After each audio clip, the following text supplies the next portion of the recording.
like sharp pointed lava rock. And plus, she's really tiny, so easier than anybody can use, right? But the husky, and all it requires you to have a sharp object, where from the top of your coconut to the bottom. The top always has a flowery or belly button image, and it's letting us know one portion is full of fiber, so it's easier to get in like it's doing. The bottoms are fixed. You never want to work at that angle. That's where the harder shell that we're familiar with seeing is trapped on the inside, and you can definitely leave a nice nasty build in your back pocket if you decide to go it from that angle there. But the coconuts that she has, it's the warmer portion. So the meat is very developed, it's firm, it has a nice white coating, and it tastes more like a very creamy almond.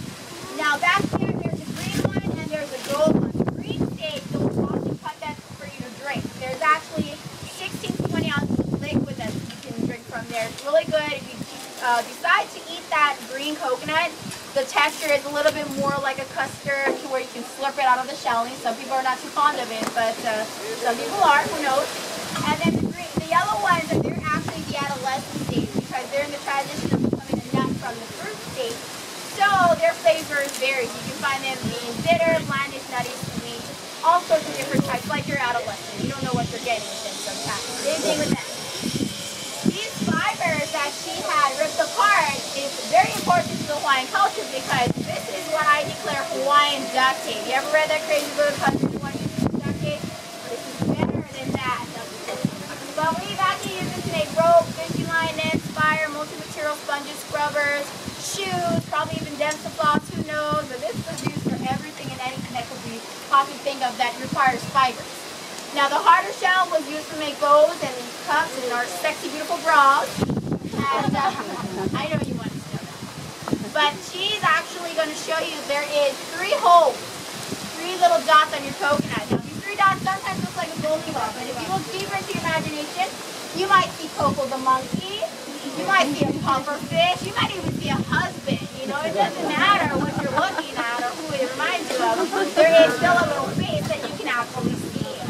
Now, the 2 eyes are actually similar in form of the mouth and share a different shaping or different view from the eyes. It is also the hardest form of the coconut too. With your authentic screwdriver, you can actually poke at it and it's not going to go in at all, but hard enough into the mouth, it will sink through. Now, the reasons for that is because the mouth is a germinal spore. That's how coconuts are able to produce another coconut tree.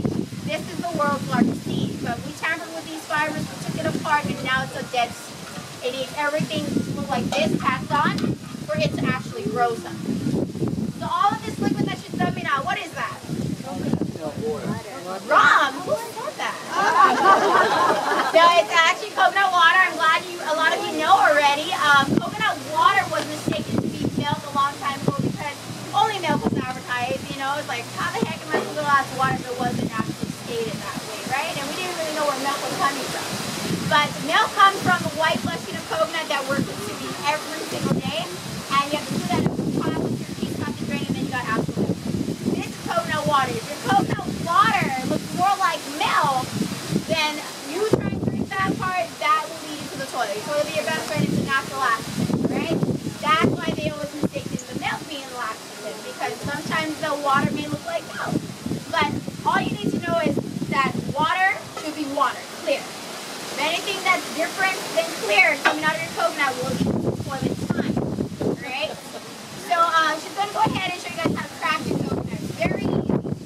Now, all you have to do is find the eyes of your coconut.